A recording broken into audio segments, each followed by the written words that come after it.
está em paz com o seu passado?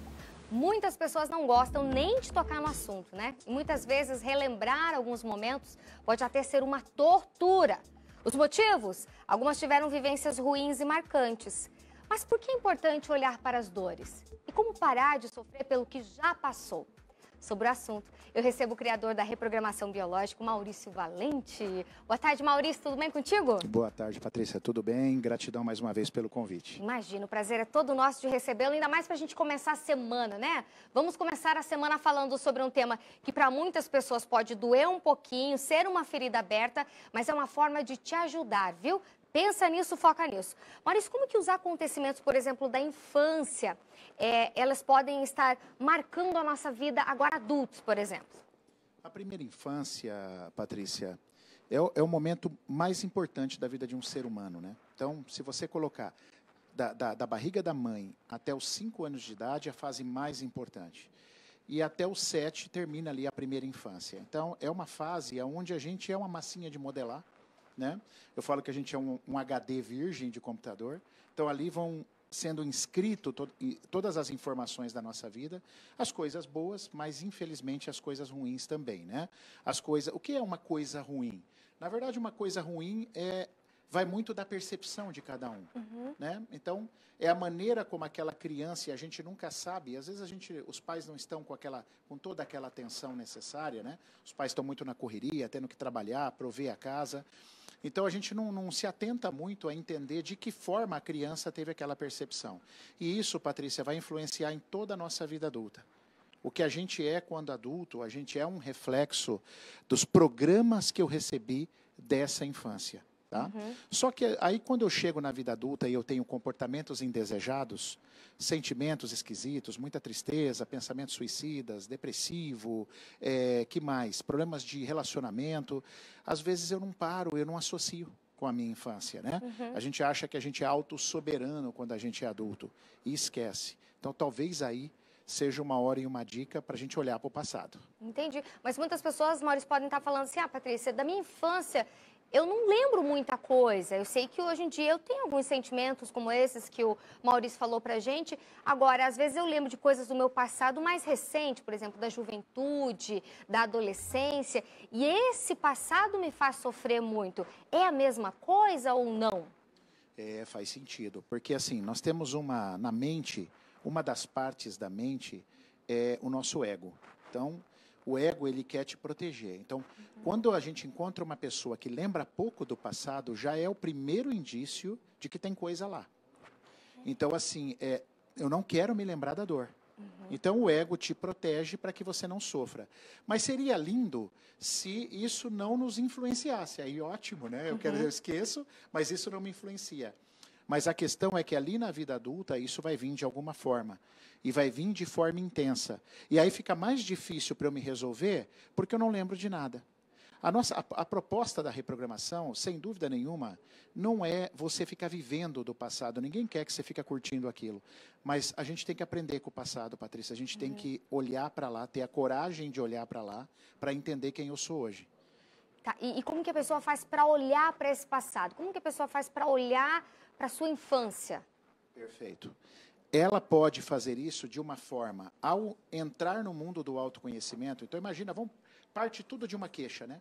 Vamos imaginar que ela tem uma queixa de depressão. Pô, então se eu tenho uma queixa de depressão, nós estamos falando de tristeza, né?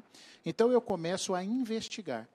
Às vezes eu não vou ter uma lembrança clara, mas eu posso procurar uma forma terapêutica, eu posso procurar, por exemplo, uma leitura, um curso, um vídeo que seja gratuito, que comece a me acessar. Se os meus pais são vivos, eu posso ter a coragem de conversar com eles e entender o que pode ter acontecido. Eu começo a futricar, né? Eu começo a mexer naquilo para que venha devagarzinho aquele momento onde eu vou me encontrar com a minha imagem, onde eu vou me encontrar com a minha lembrança.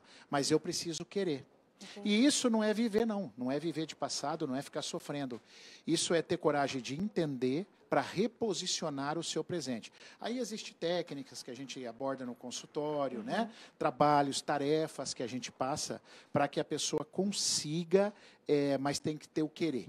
A pessoa precisa querer sair daquele padrão repetitivo que ela se encontra, porque a gente entra na inconsciência muito fácil. Entendi. Agora, por exemplo, as pessoas que no passado tenham sido ofendidas ou ofenderam alguém, pessoas que não conseguem perdoar o outro, ou mesmo se perdoar, né, Maurício, isso também afeta o presente e até o futuro dessa pessoa? Você colocou muito bem, né? Hoje o grande problema das macuras emocionais, vamos chamar assim, né, esse termo, é exatamente a pessoa não se gostar, ela não se aceita o jeito que ela é.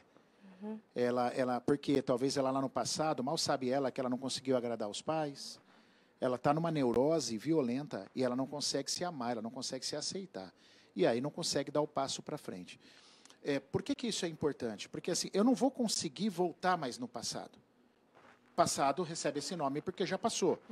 Mas quando eu aprendo com ele, eu posso fazer escolhas no meu presente. Então imagina uma situação. Vamos supor, Patrícia, que eu tive muito medo por causa da briga dos meus pais. Vamos falar que meu pai tivesse sido um homem muito violento. Não foi, viu? Um beijo para meu pai. Mas assim, só um exemplo. Imagina que ele tivesse sido um homem muito violento e eu cresci com muito medo. Mas eu fiquei ofuscado por isso. Eu não tenho muitas lembranças. O fato é que eu tenho muito medo na minha vida. Medo de falar em público, medo de enfrentar situações e tal. Quando eu olho para esse passado e percebo que foi isso, eu entendo que hoje eu sou um homem criado. Eu sou um homem adulto. Mas não dá para eu nascer de novo. Eu vou ter que anfitriar o meu medo. Por isso que a gente fala, ninguém cura do medo brigando com o medo. Eu curo do medo aceitando o meu medo. Fazendo as pazes? Fazendo as pazes com ele. Quando eu acolho ele, eu consigo ter o meu medo, mas eu consigo virar a chave para as minhas escolhas de adulto, de homem adulto ou mulher adulta, para enfrentar os meus desafios. Agora consciente. Porque agora eu não estou mais inconsciente. Agora eu estou consciente, agora eu sei tudo o que aconteceu. E vai chegar um momento que a gente vai ter que ter a coragem, vai depender da nossa determinação, da nossa escolha. Por isso que muita gente passa uma vida inteira sofrida e outros conseguem tomar o poder sobre si e fazer a mudança na sua própria existência. Falando em passado recente, que a gente comentou agora, Maurício, nós ainda estamos vivendo a pandemia, mas lá atrás a pandemia ela trouxe reflexos muito negativos na vida de muitas pessoas, ainda continua trazendo, mas muitas pessoas, a questão da saúde mental ficou muito deteriorada, né? Então, é um passado um tanto presente, como que a gente faz para superar isso, Maurício? Mas olha que interessante, né? Eu vou colocar um questionamento aqui, a gente não é dono da verdade. Será que é a pandemia que afetou nossa saúde mental? Ou a nossa saúde mental já estava afetada e a pandemia só botou isso para cima? Só levantou a poeira, não é? Porque, assim, a gente sempre fala da inteligência emocional. O que é inteligência emocional? Sempre vale a pena falar sobre isso. Não é ficar sem emoção. Não existe ninguém que fica sem emoção. Inteligência emocional eu recebo uma informação, aquilo me gera uma informação e eu lido com isso mais rapidamente. Então, se eu recebo uma tristeza, eu já olho para o caos e tento transformar isso na minha vida. Como que eu posso fazer para sair disso? Então, eu acho que a pandemia, Patrícia, ela só levantou, foi um vendaval que passou, levantou a poeira da nossa deficiência que nós estamos em lidar com as nossas próprias emoções. Agora, como é que se reverte isso? Estudando, querendo, dizendo sim, saindo para esse mundo de possibilidades que você ainda não se abriu. Às vezes você é fantástico em conhecimento X, Y, mas está faltando você se olhar, né, Patrícia? Está faltando esse carinho com você mesma, com você mesmo, para se permitir, para se aceitar, para entender em busca da essência do seu eu. A hora que você descobre realmente quem você é e não quem você teve que ser para agradar alguém, a sua vida muda. Eu sempre digo assim, nós temos um poder dentro de nós de co-criar a nossa realidade. As pessoas precisam acreditar em si mesmas para a gente co-criar a nossa realidade. Então, as coisas não foram bem boas para você. Alguns têm uma infância mais difícil que outras. Beleza, eu sinto muito. Né? Foi quando você era criança, não dá para nascer de novo. Mas o que é possível, igual a Fênix, né, Patrícia? Renascer disso, para que a gente possa dar um salto diferente e mudar a minha vida, fazer escolhas como adulto agora, maduro, consciente. Por isso, a busca do autoconhecimento está aí. Nós estamos na era digital, meu. O acesso está aí para todo mundo, basta querer. Tem que dizer sim, né? Isso aí, por falar aí na busca pelo autoconhecimento, o Maurício, amanhã tem aula gratuita, Maurício? Conta para nós. Gratuita, Patrícia, às 8 horas, né? 20 horas. Terça-feira, amanhã, dia 23/11, o link é um grupo fechado, vai ser transmitido no YouTube, Tá? Então você tem que entrar num grupo, o link está disponível na bio do nosso Instagram, @Reprogramação Biológica Oficial. Você é o nosso convidado, nossa convidada. Que legal, viu, gente? Todo mundo participando. Muito obrigada, viu, Maurício? Obrigado, Patrícia. Mais uma vez por estar aqui juntinho com a gente. Eu que agradeço. E até a próxima. Até a próxima.